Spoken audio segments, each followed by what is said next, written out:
Hello everyone, my name is Joe and welcome to another edition of Joe's Technology. And today I'm taking you with me on a little journey as I spec out a new computer.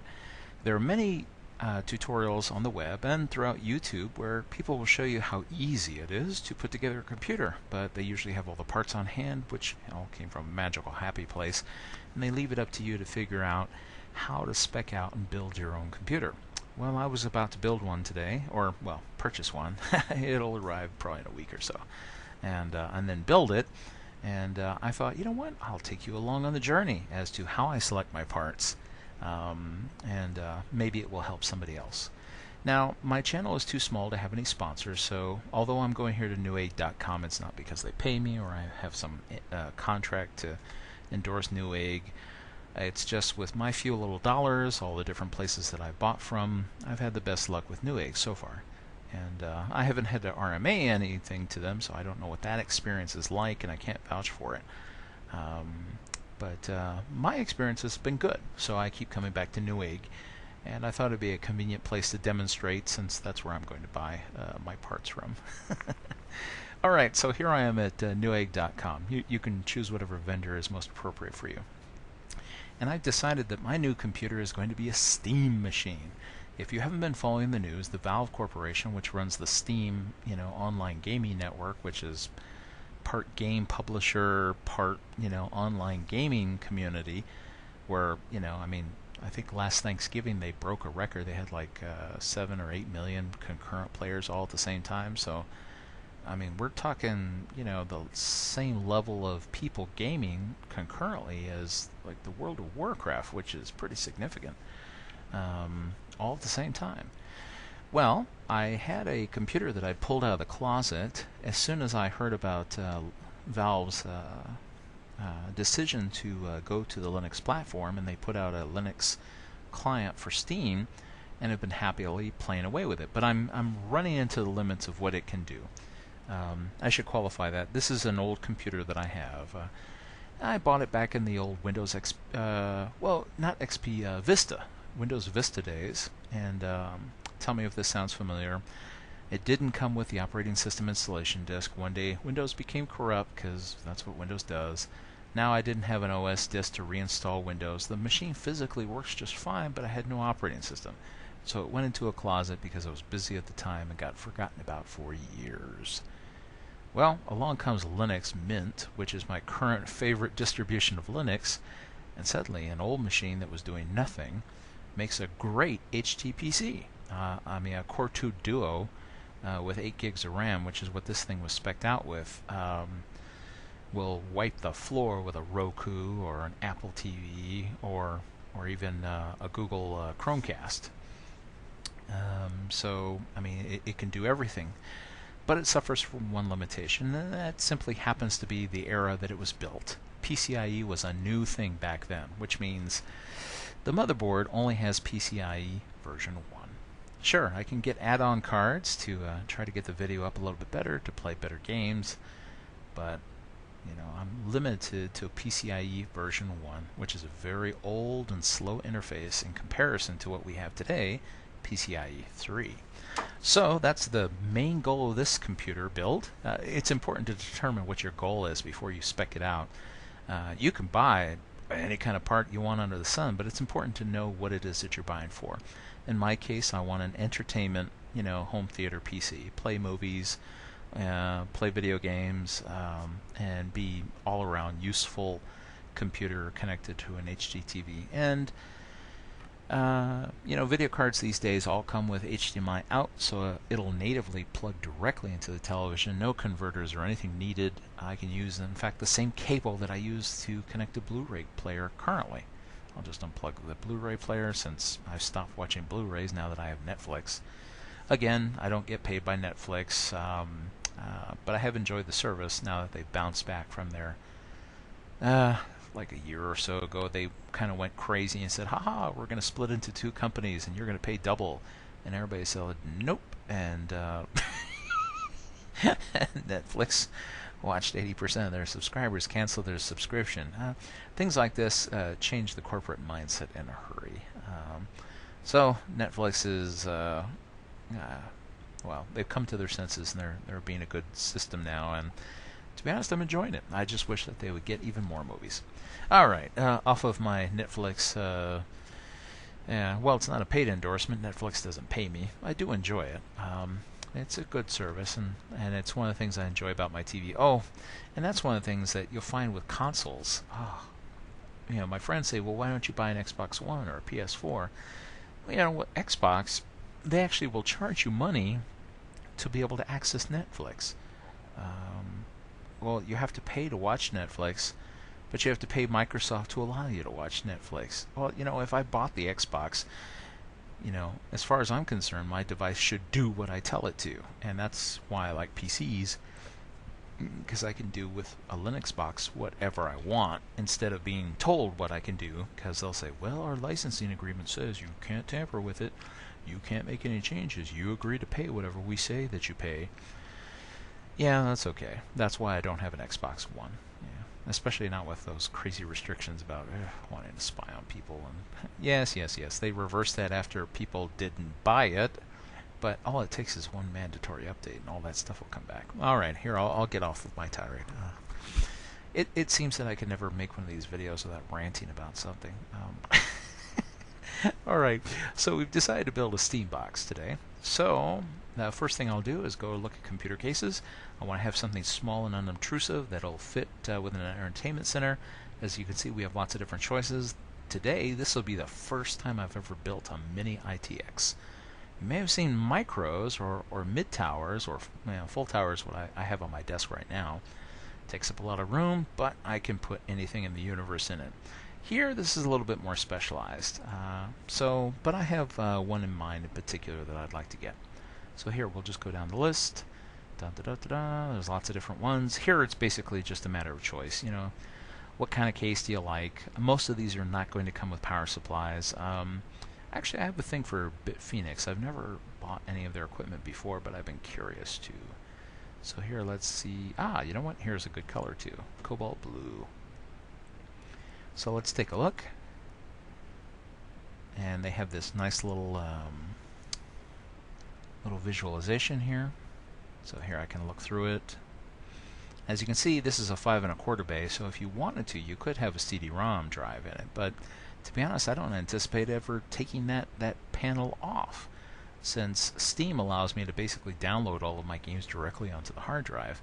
I don't need CDs anymore. As long as I can stick in my little USB key and install Linux, that's pretty much it. Game over.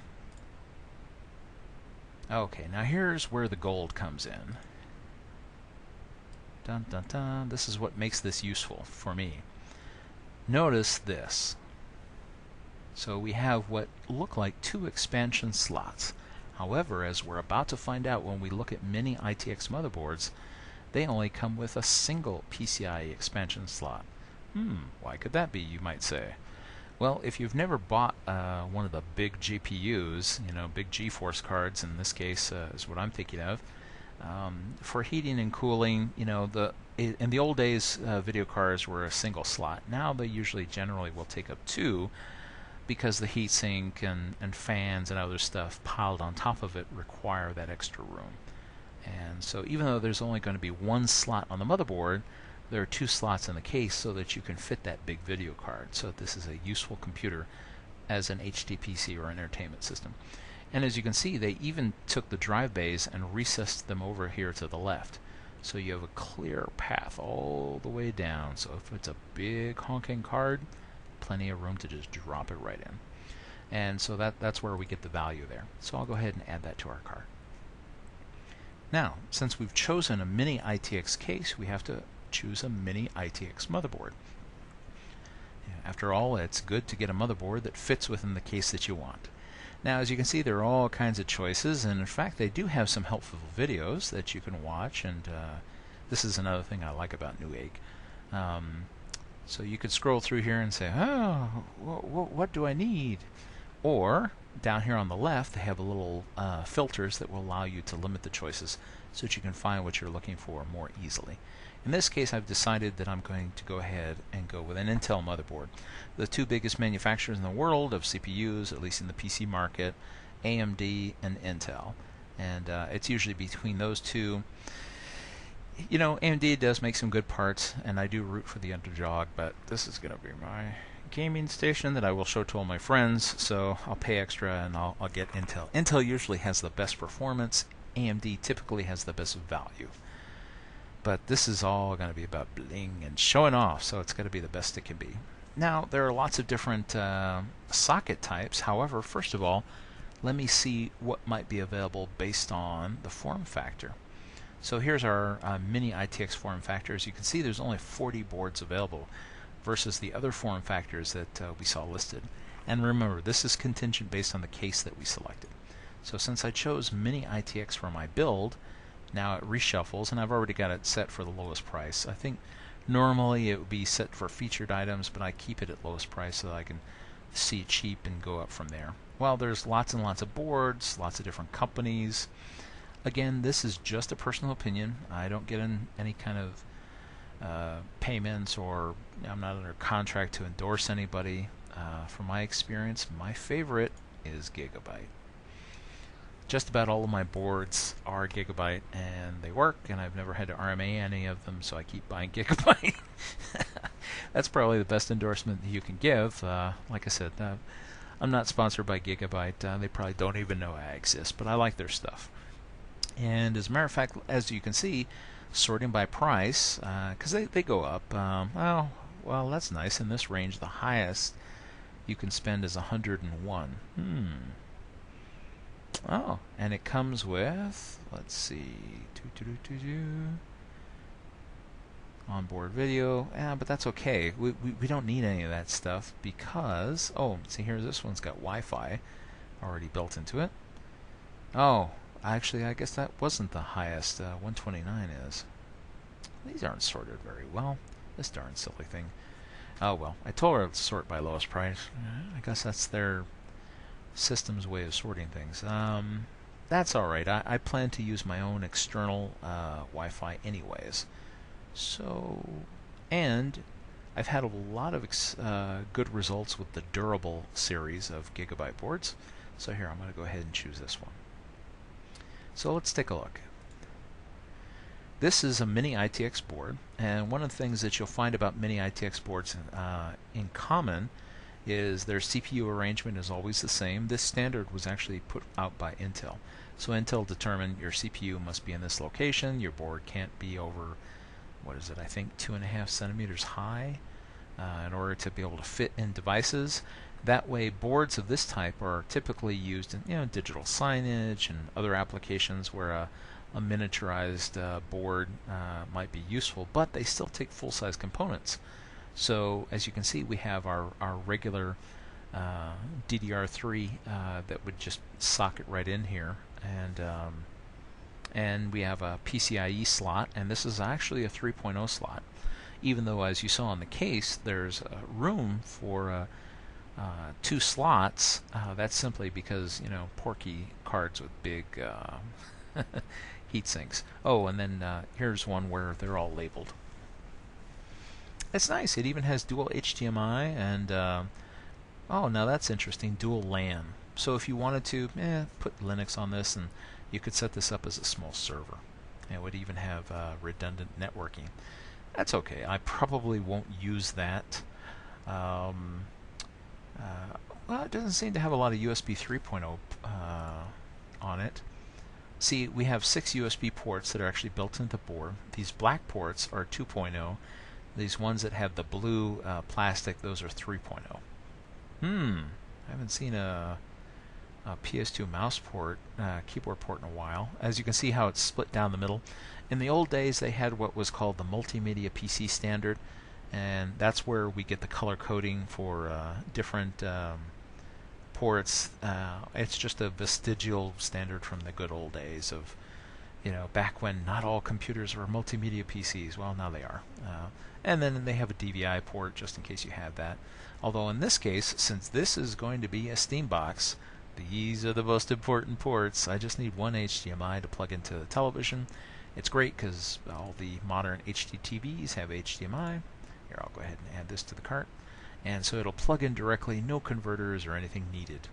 Now, before I run off and pick something else, I need to take a look at our motherboard real quick. We like the board, but what type of CPU are we going to get for this device? So we have to make that determination now. So let's see. So it's LGA 1155. LGA, if you're curious, is Land Grid Array. In the old days, CPUs used to have pins on them. Today they don't. They just have little gold pads, and the pins themselves are actually on the motherboard. It's probably hard to see, and you can't zoom on this thing, unfortunately. But these are little pins that stick up. You want to be very careful when you put on your CPU not to bend any of them. In fact, in this picture, normally there's a plastic cover that will ship on here. They've taken it off simply so that they can photograph it and show it to you, but there's all these little pins on the motherboard, and if you bend any of them, you're going to have a bad day.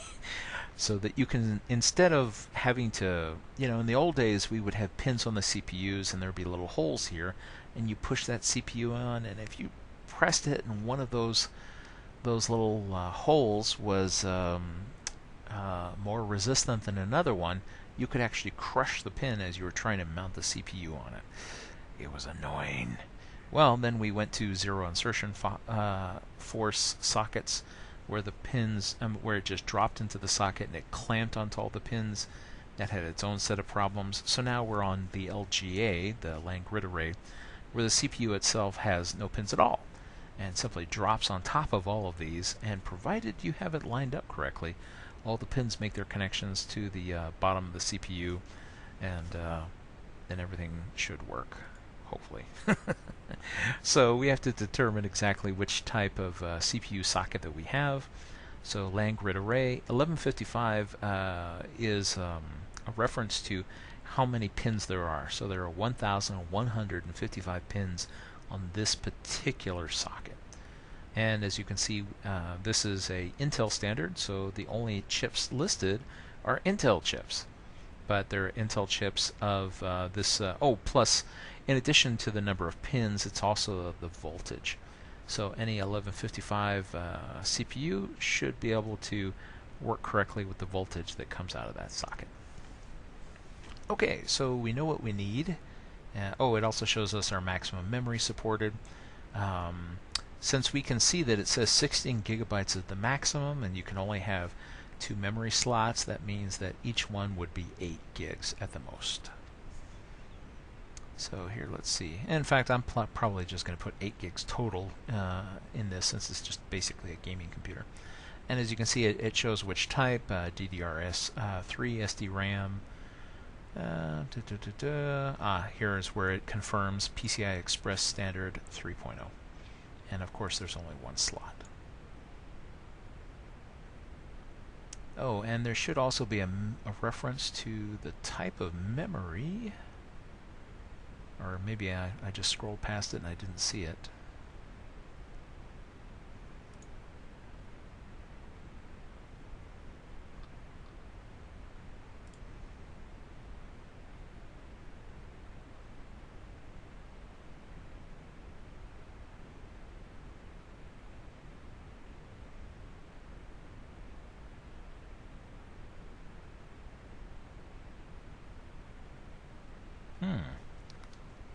I'm trying to remember where they hide these things. There's lots of different types of memory, and what we're looking for is the speed of memory that's supported. So that will determine what we buy. And it should be listed. They put it all the way here at the top. Here we are. DDR3 1600 or 1333. And we'll see that here in just a moment. In fact, here, just to be handy, we'll leave this window open, and I'll just open up a new one here. So now that we have our board, we have to choose a CPU to go onto it. CPU, remember, is our central processing unit, so this is the brain of the computer. We've already determined that this is going to be an Intel board, so we can cut down our choices. First of all, as you can see, it says desktop processors, servers, or mobile, as in pocket devices, laptops. Well, we know this is a desktop machine. And let's see, of all the choices here, we know that it's going to be an Intel, since we're using an Intel socket. And of all those choices, we want LGA 1155. Since that's what we have here is an LGA 1155 board. So the other choices wouldn't be valid. As you can see, they have other pin types, and if you drop the CPU on one of those, they wouldn't line up, and you'd end up breaking the unit if you tried to put the thing in there. Let's see. We have different bridges available. I'm more worried about price than anything else. Let's see, different manufacturer, yeah, blah, blah, blah. Okay, so we start out with our parts. Celerons. You know, Celerons are probably going to be okay for gaming since the GPU does most of the work, but again, this is just a personal opinion. I'm not a Celeron person. I tried the very first generation of Celeron when they first came out, and they had no internal memory, and they were dog slow. And I've just never tried another Celeron since then. That's an example. Manufacturers, make a good first impression with your new product lines, otherwise it leaves a bad taste in people's mouth, and they never want to touch it again. Hear me, Ford? Sorry. All right, so let's take a look. I've decided to go ahead and go with an i5. An i3 would probably be okay, but this is an HTPC that's also, I'll probably also use it as a general purpose computer. So it'll play games primarily, but it can also do everything else. So an i5 is a real nice middle of the road processor. Now I'm going to pay a little bit more. In fact, you know what? Here, I'll even compare it to our i3 parts. You know, the difference in price isn't that bad. You know, let's see. Matter of fact, let's see what they have as a top end for before it breaks from i3 to i5. So yeah, for 149 to 179, yeah, $20 difference. You're going from an i3 to an i5. The i5 has more capacity. It can do more things. You know, it's a difference between like a 4-cylinder engine and a 6-cylinder engine. The big i7s are more like V8s, but 6 cylinders will get me where I want to go, using our truck analogies. So here I'll go ahead and I'll now I could go with any of these more expensive parts, but to be honest, for my gaming application, I'm not going to notice the difference. The only one who notices a difference between, you know, this i5 part and this one is my wallet. So for this application, I know it's not going to make any difference. Any i5 part that's a LGA 1155 will be acceptable. Alright, so now I have my CPU and my new total. So let's go choose some memory. Alright, so computer hardware, memory. So now we have to populate our memory board. We know that we want desktop memory. There are lots of different kinds. Oh, you know what? Here, I'll go back and I'll show this to you. They have this very helpful thing. Desktop, laptop memory, server memory. Now, if you have a Mac or you're considering a Mac, notice how there's Mac memory. Is there anything dramatically different about Macs? No. It's just Apple wants to be a hardware manufacturer. That's really what they are, and so they lock you into their nonsense. And so you're going to find that the memory, if you have a Mac, that I'm going to be purchasing here is probably cheaper than what you're used to. And you're going to wonder, why? Why do I have to pay more? Well, because you bought a Mac. Alright, end of my Mac rant. And of course, for extreme performance or gaming, they have some other ones here. Now, to be honest, you can get by with cheapo memory for cheap gaming. Most of the stuff is going to be on the GPU. So, you know, this would be great for, like, you know, virtualization and things like that, but I can't really tell the difference, so I'm just gonna go with desktop memory, yay, because this is the cheapest. But I won't buy a crummy brand. You know what, I'm gonna limit myself to Corsair because I like Corsair. Oh, and here we know that we want DDR3, and it's 240 pin. In fact, here, if you didn't happen to see that, memory 16 gigabyte. Oh, it doesn't say it. Come on, it's got to be down here someplace.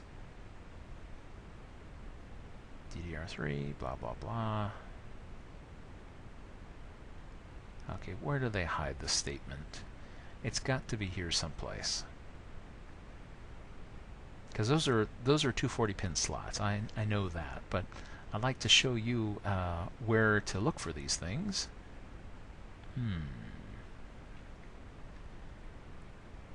I always wonder who makes these things up, because they have to come up with ways to randomly hide the data.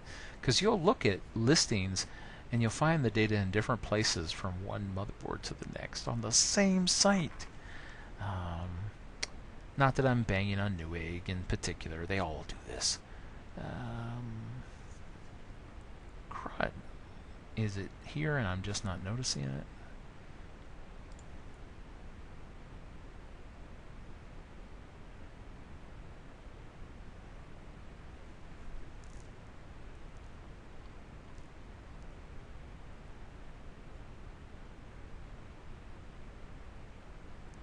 It's always frustrating when you can't find these things.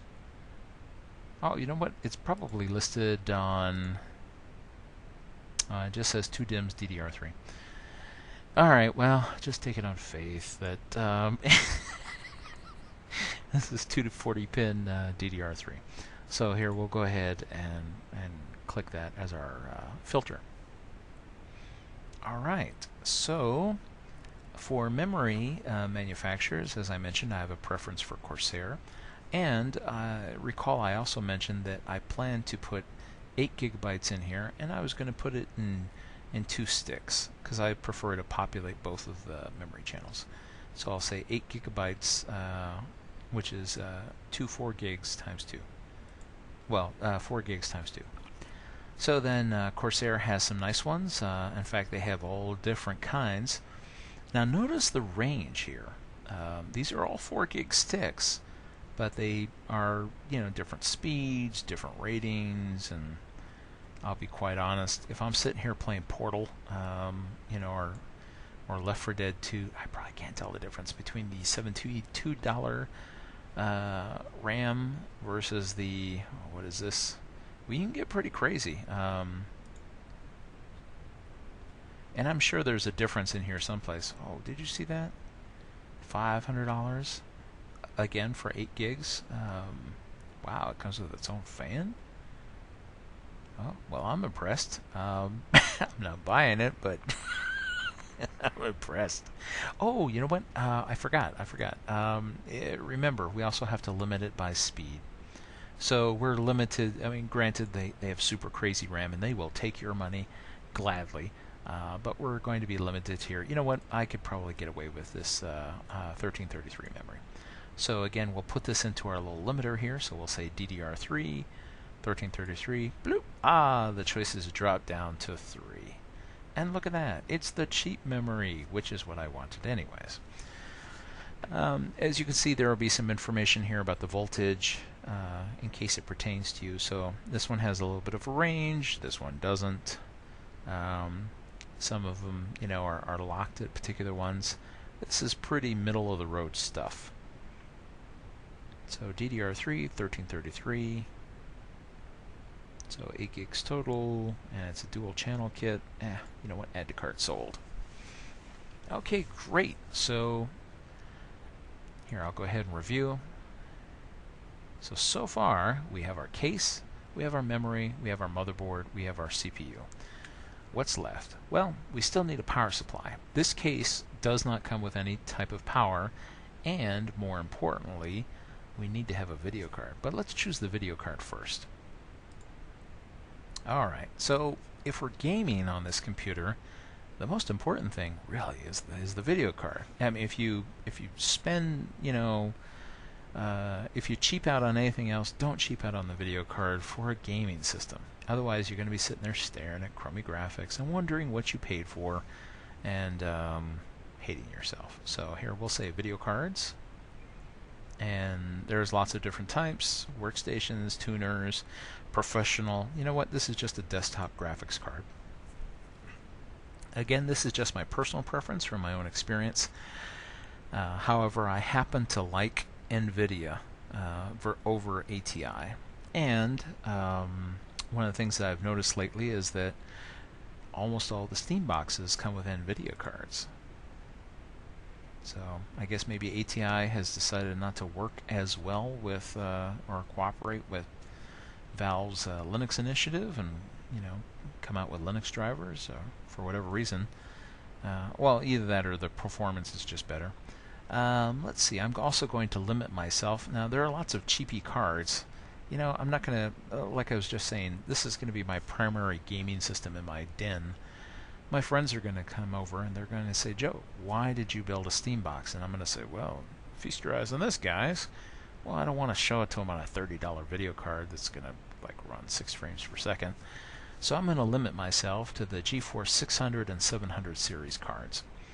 This is, as of the time of this recording, these are 2 of the more modern ones. I don't feel like spending for a Titan for my Steam box, but I'll get by with one of these 6 or 700s depending on who's cheapest. Again, this is just going to be my personal preference. I like Gigabyte video cards. So Gigabyte makes good motherboards and they make good video cards from my experience. In fact, this is being recorded on a computer with a Gigabyte motherboard and a Gigabyte video card. It's just a preference thing. You can pick whatever you feel is best. As you can see, that limits our choices down to PCI Express 3.0, which is fine for us, which is what our thing will be able to support. Now they have what are called CUDA cores. CUDA cores are basically parallel execution cores, which are used for processing graphics. Therefore, more is better. So we want to go ahead and limit ourselves. I'm not going to pay good money for only 384.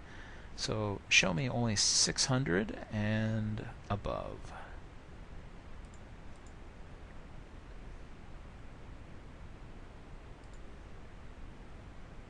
I wish you could just click all these things and then say update, but it updates every time you click something, unfortunately. So here, let's take a look. Oh, show more. Ooh, you can get really crazy on the cores. Sure, like I said, they will always take your money, always. But, it's a bit of a bell curve.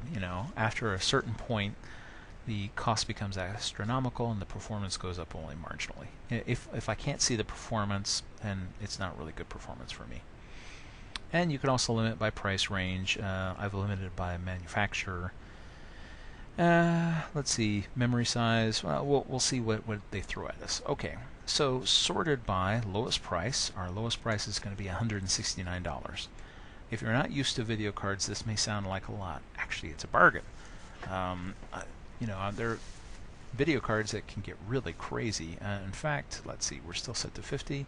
See, we can go all the way up here. Ooh, 729. 780 Ti 3 gig.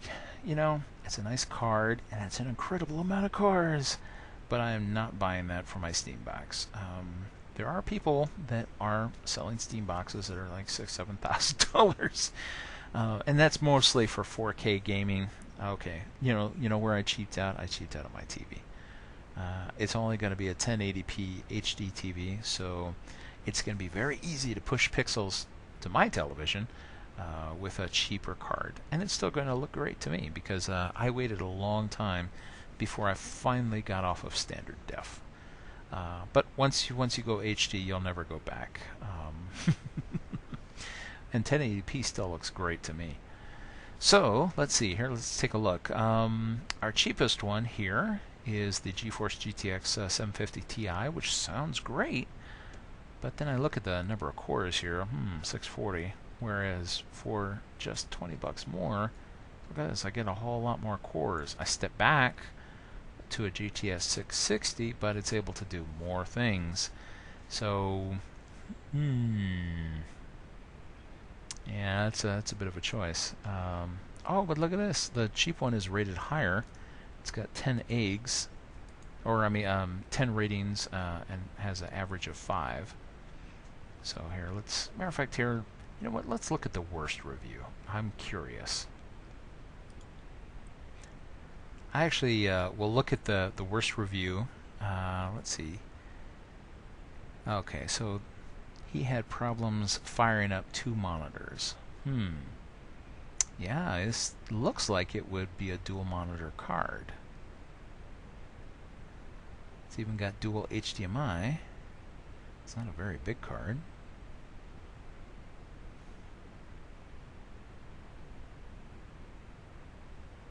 Well, that's okay. I mean, to be honest, I'm just going to be running a television off of this.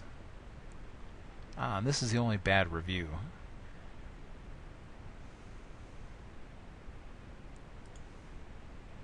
Let's look at some of the other ones.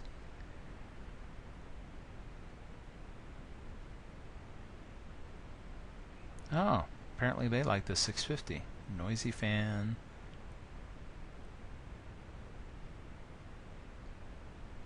$300-watt power supply. Well, that's not a good idea.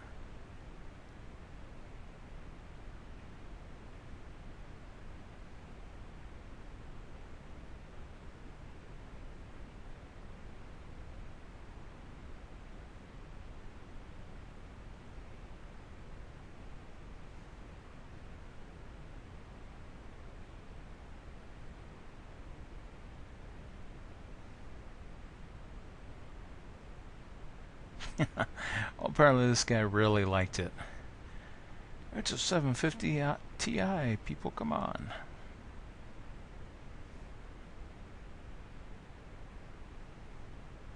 See, I don't... OC stands for overclocking. Some people like to get their parts and then overclock them beyond the manufacturer's specifications. You know, the whole idea behind selling parts that people will like is that manufacturers will pick middle-of-the-road specifications and lock their devices to that so that people can't run them so hot that they burn themselves up, and then they say, well, that guy sold me a bad part. You know, it burned up after a week. Well, what did you do to it? So now here someone, you know, is getting upset. Hey, it's actually locked at that speed. I can't overclock it and destroy it. You know, I wanted to be able to do that. And personally, I want my parts to last as long as possible. So it's okay for me if the parts are locked, as long as it plays my games. I'm fine. Ah, look at this! It blows a GTX 650 out of the water. All right. I was thinking. I have to admit, I'm kind of worried about the number of CUDA cores, but it's a generation newer, and it's a Ti of all things. The Ti's are the more premium of the Gigabyte cards. So, you know what? I'll go ahead and I'll give it a try. We'll see whether or not I come to regret that. But people are saying that they're liking the performance. This should be fine for like I said, connecting to a television. And it's the cheapest card that was available. Alright, so let's review one more time. Oh, as you can see, now we're at $600. If you're thinking to yourself, now wait a minute, couldn't you have had an Xbox One or a PS4? Sure. Yeah, you can pay $400 or $500 for one of those units. And you'll be paying $60, $70, or well, $40, $50 sometimes for each and every game, and then all the little peripherals and devices that go with it. And then one day, those manufacturers will say, haha, time for a new version of the console. By the way, all your old stuff is junk, and you're going to buy it again. Whereas someone who runs a Steam box, you know, one day says, you know what, my old computer's just not cutting it anymore. I'm going to get a new computer, and then Steam will fire up. And every game you've ever purchased on Steam is still available to be played on your new computer. And the mouse and keyboard and game controller and everything else that you bought can be used on the new computer. So, yeah, I'll pay a little bit more for my Steam box, and I will get so much more value than you will ever get from a console. Again, sorry, rant off, but I have people who tell me, well, you know, these consoles are better than some NIX computer. Oh, in fact, I actually got an argument with a guy who was telling me that, using some weird NIX operating system, Linux or Unix, for a gaming system was a bad idea, and he didn't think that he would ever have the need or desire to touch one. Now, he's telling me this while he's standing in line at a computer store, because he saw me buying a video card and struck up a conversation about upgrading computers. And he's standing there purchasing games for a PlayStation 4. And I was like, you know, the PlayStation 4 runs Unix, if you didn't know. So, you know, that platform you said you'd never touch, surprise, you have a Unix computer. Yes, I know that people will say, well, it's not technically Unix. Lawyers say, yeah, whatever. Lawyers will tell you that Unix is a copyrighted term, blah, blah, blah, and therefore FreeBSD can't call itself Unix. It's Unix. Everybody knows it's Unix. You know what? You can put out whatever you want to say. Well, legally, yeah, whatever. It's Unix, and that's what the PlayStation 4 is running, because they could modify it. If you don't know, side note, FreeBSD licensing comes with this really free license that allows you to make changes without having to share the code base for any of the change you make, allow you to create proprietary systems. Ta-da! Sound like the PlayStation? And whereas Linux is free and open source, and so any changes you make to the source you have to make available for free to the whole world, which is why Linux stuff is all free, and why anybody can look in the source and make changes. It's a difference in philosophy. Alright, so, as you can see, NVIDIA threw in their little thing for some video games. They claim it's worth $150. I doubt it, but if it makes them feel good to give me free video games, I'm not going to complain. Let's see. Well, of course, the funny part is that these are probably all going to be Windows games. And I'm not going to install Windows on this computer. So, yeah. Maybe I'll just give these as a gift to somebody else. So I've got 8 gigs of RAM. I've got a motherboard. I've got a CPU. I've got a video card. I've got a case. I need a power supply. So let's determine what our power supply should be. So here, let's see, power supplies. Now here's something really, really handy, and this is something that Newegg does. The power supply wattage calculator. I like this. This is a nice little device. In the old days, I'll admit it, I used to make guesses about power supplies, and sometimes I guessed wrong. Brownouts are not a good thing. When you overtax what your PSU, your power supply unit can handle. So here, we can make a selection here. Remember, I picked an LGA 1155 Core i5, so it doesn't matter which one, they all run at the same wattage. Let's see, motherboard. It's going to be a regular motherboard because I didn't get a workstation or a server one. Video card. Video card wattages, it knows what those are. So we're looking at a GTX, let's see, what was it, 750 Ti, I believe? You know what, here, let me double check and make sure. I don't even know what I'm picking. Yeah, 750 Ti. So we can actually select that, or we should be able to here. Let's see, where did I see it? GeForce. Okay, I see 690. Oh, come on, don't tell me they didn't update this thing. Okay, well then I guess I'm still making guesses. I thought for sure they'd have this in here. This is a nice tool. Need to keep it up to date, Newegg. Come on. Alright, well the highest it's going to allow me to select is a 690. I'm surprised that they would do that. Okay, and see, you could put a multiplier in case you were doing SLI, which is multiple video cards chained together for better performance. Let's see, I'm going to put 8 gigs of DDR3. Oh, I'm surprised it tops out at that too. No optical drive, and hard drive. You know what, I'm going to be cheesy and that's a good question. What type of storage is this thing going to take? I could probably get away with a nice 7200 RPM, 3.5. Drives are different in terms of their speed. 10,000 and 15,000 are revolutions per minute are considered high performance drives. 7200 RPMs is like middle of the road, and 5400 is you're going to be waiting a while. As you can guess, it takes a longer time for the platter to spin, for it to seek, to find things. And then there's SSD, solid state drives, where it's basically a big giant flash chip, and it stores all the stuff basically in another type of memory, so access speeds are incredible. And flash is getting very inexpensive. In fact, I'll probably install my operating system on flash. But here, let's say 7200 RPMs, and say calculate.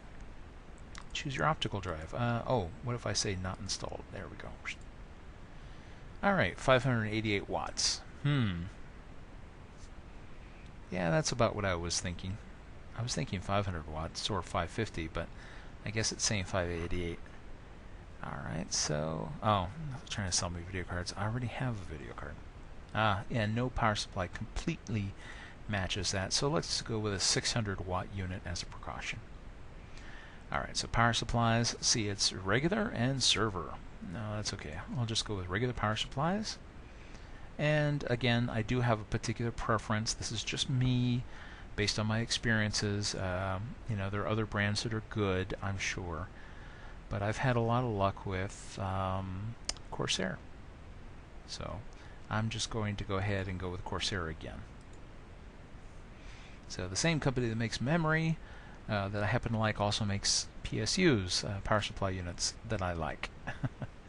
And since we saw what the power supply calculator recommended, let's go ahead and go with a 600 watt and above. And Corsair has a nice 600 watt for 69 bucks. Let's see, in fact they have a few different ones that are rated for different things. Brown certified, 80 plus. These certifications, you know, have to deal with efficiency, and I'm sure the manufacturer can tell you all about it. So let's see, you know what? 650.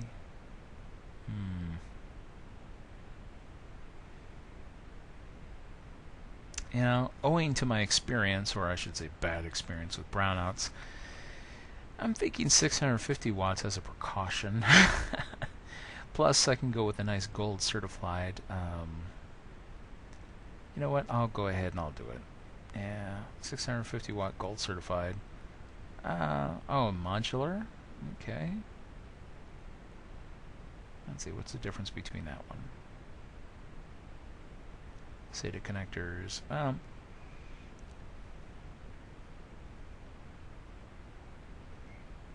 Yeah, you can go crazy. Well, I guess in this category they don't have ones that are really expensive, but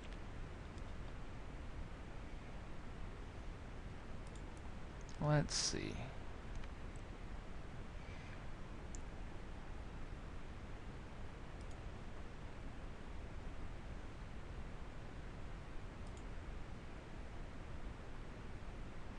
Aha, this is what I was looking for. Since it indicated that this is a modular power supply, if you've ever put together a power supply unit, well, screwed it into the case I should say, usually they'll come with all kinds of cables and whatnots. Well, this is a modular unit, and the difference is that here all the power cables are separate and you only plug in the ones that you need. Well, what type of application would you need something like that? Well, the Mini ITX case that we're putting together in this instance is a perfect example.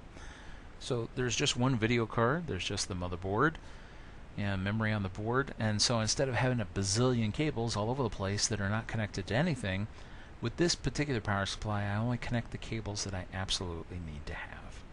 And I've got plenty of spare power. Oh, a little carrying bag. I wonder what that's for. I don't have the occasion to pull my PSU out and carry it with me, but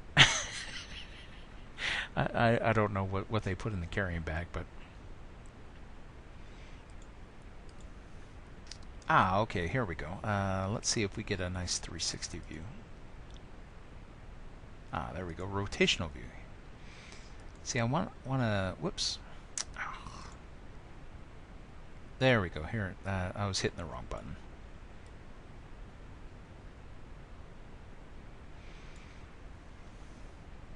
Oh, great. Now the cable's in front of it.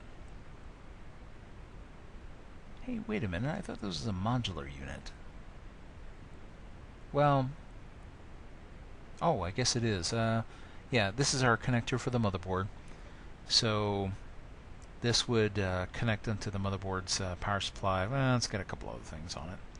And there are other connectors for additional stuff. See, and more connectors. And let's see.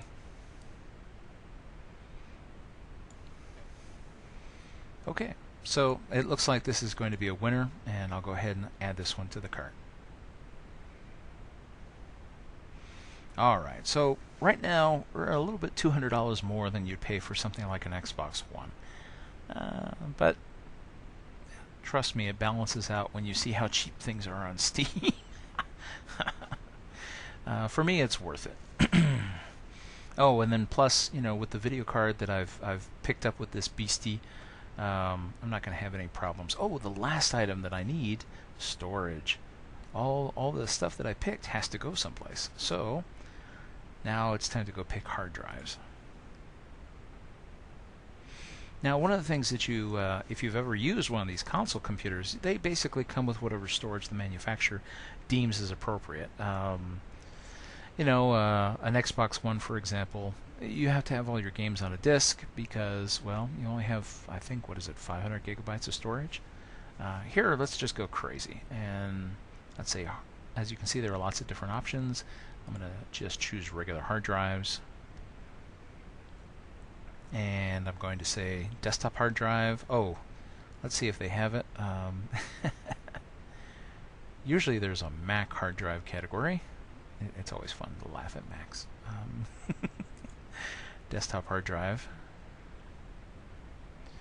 And you know what? I'm curious to see 1.2 terabytes and above. Sorting by lowest price.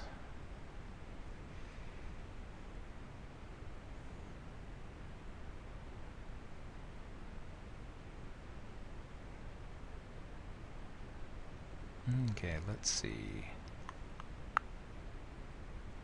Western Digital green.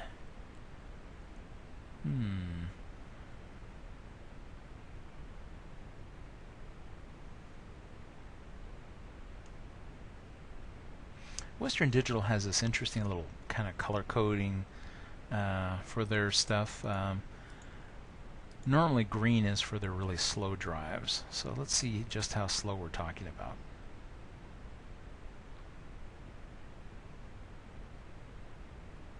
Wow. 2 terabytes, huh?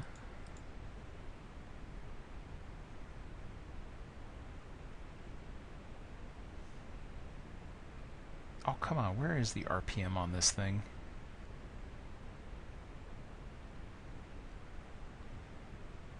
Watch it be staring at me and I'm just not noticing.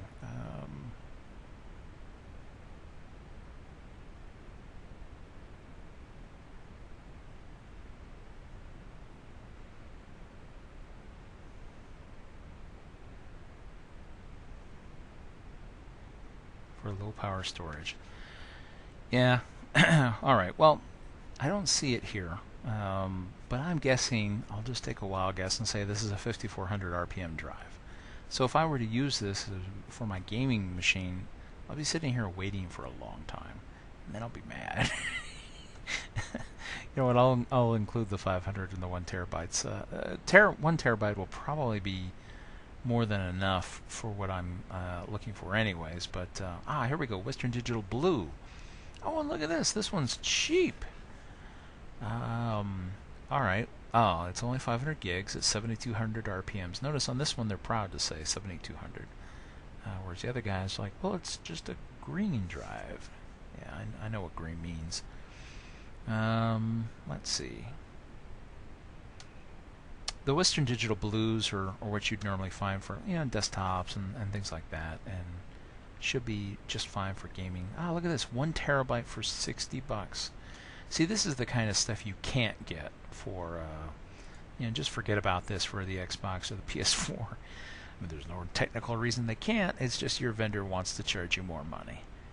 In stock, solid performance, 2,000 reviews. Gets 4 out of 5 eggs. That's fine.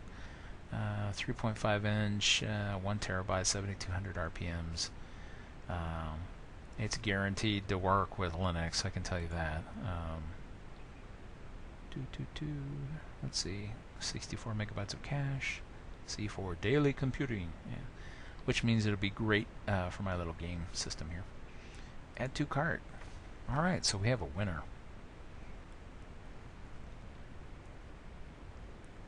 Now, this last portion, and this is just strictly optional.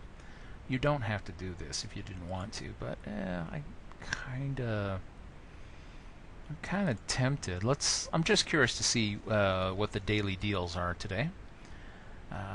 Internal SSDs. So these are solid state drives. Remember I was telling you that a solid state drive is basically just a big RAM or flash memory chip, and I'm just curious and debating as to whether or not I'd want this for my console. So it would start up really, really fast. So I hit the button and things are ready to go, instead of waiting for a hard drive to boot and things like that.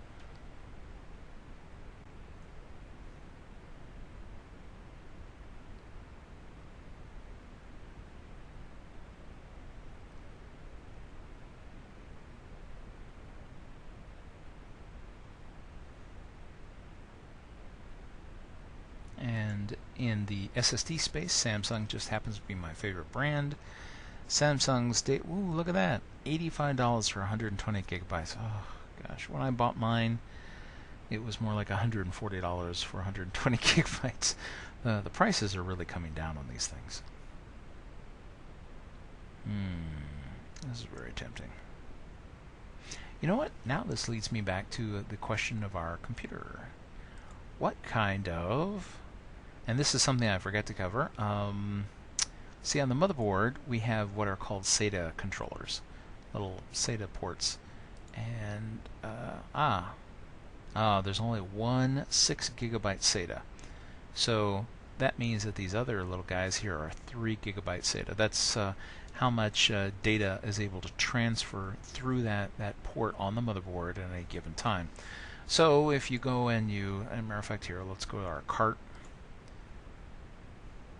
So the hard drive that I selected that's a 6 gigabyte SATA, and all the SSDs are going to be 6 gigabyte, but the limitation of this board is there's only one.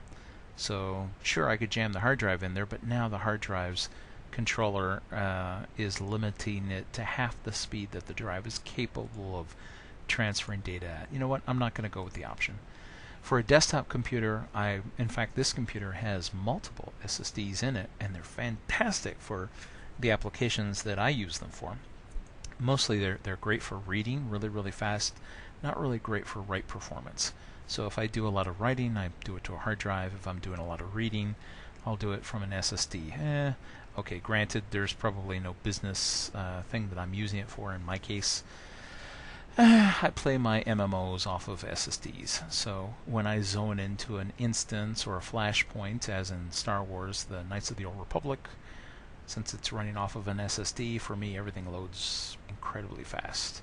Of course, I also spend a lot of time waiting around for all those people with physical hard drives to load their data. Alright, so we won't get an SSD for this device, so basically our computer is complete. Ta-da! Let's go ahead and review and see everything that we've got. Alright, so we have a case. We have a hard drive to go in the case. We've got a video card to go in the case, power supply for the case, motherboard. Motherboard has memory, and there's a CPU. The one thing that I'm missing, an aftermarket CPU cooler. And the reason is that the ones that come with the CPUs never work. Well, I should say they work, but they work to such a minimum. I wish I could just buy them without it. I always end up throwing them away because they're always worthless. Let's see, CPU fans and heat sinks. So here we're looking at, and again, it's fun to look at all the bizarre ideas. What the heck is this? What is Thermaltake up to today? A fan that looks like a fan. I'm sure somebody had fun with this. I'm just curious. I've never seen this particular one before. It looks ludicrous, but... Oh, cute. Someone had fun designing this silly thing. I'm sure it works great, but it looks so bizarre. I couldn't... It's not manly enough for my case, sorry. My computer has to look manly! That's a guy thing. Let's see. Let's find a manly-looking fan now. If there is such a thing. There are lots of different brands of CPU manufacturer or CPU fan manufacturers. Coolmaster is a pretty good one. In fact, quite a few of these guys are pretty good. You know what? Here, just to make it easy, we'll go with something from Coolmaster today. So there we go, Coolmaster, and they've got 15 units to demonstrate for us. Let's see,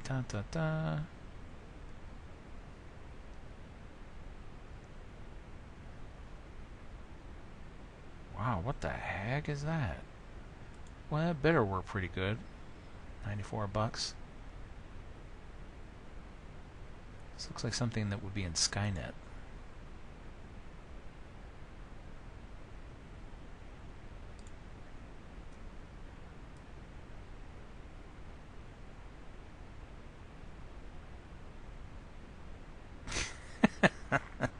Alright, this is okay. This does look pretty manly. It looks like a car engine.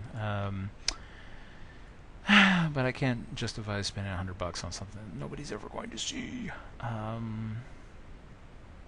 And they, of course, they have a nice little. Oh, look, they call it the V8 GTS. Yeah, see, it's made to be kind of evoke engines. Yeah. I don't see women buying that, and to be honest, I wouldn't mind buying it for my desktop computer, especially one with a, the transparent side panel. I've got lights in there to show it off, and be like, wow, what do you got under the hood of that? But for my my little PC that's going to be sitting there, being my Steam box, something like this. Oh, but it's out of stock.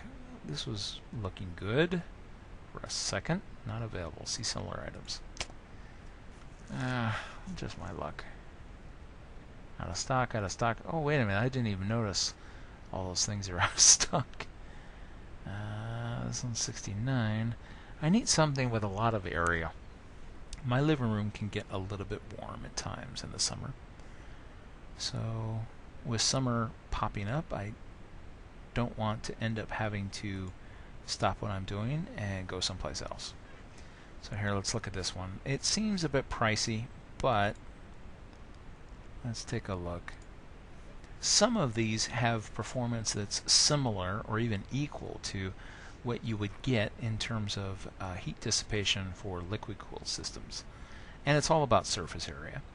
The more metal there is to transfer the heat to, the easier it is to carry the heat away. So that's why I like a nice big block CPU fan. See, this one's no nonsense. It's not pretty, it's just big. And so the heat pipes here, this heat plate will connect to our CPU and be in direct contact with the CPU with a little thermal paste. And then these heat pipes sit there and carry the heat up into these heat exchangers. So as the air is forced over it by the fan, it carries the heat away.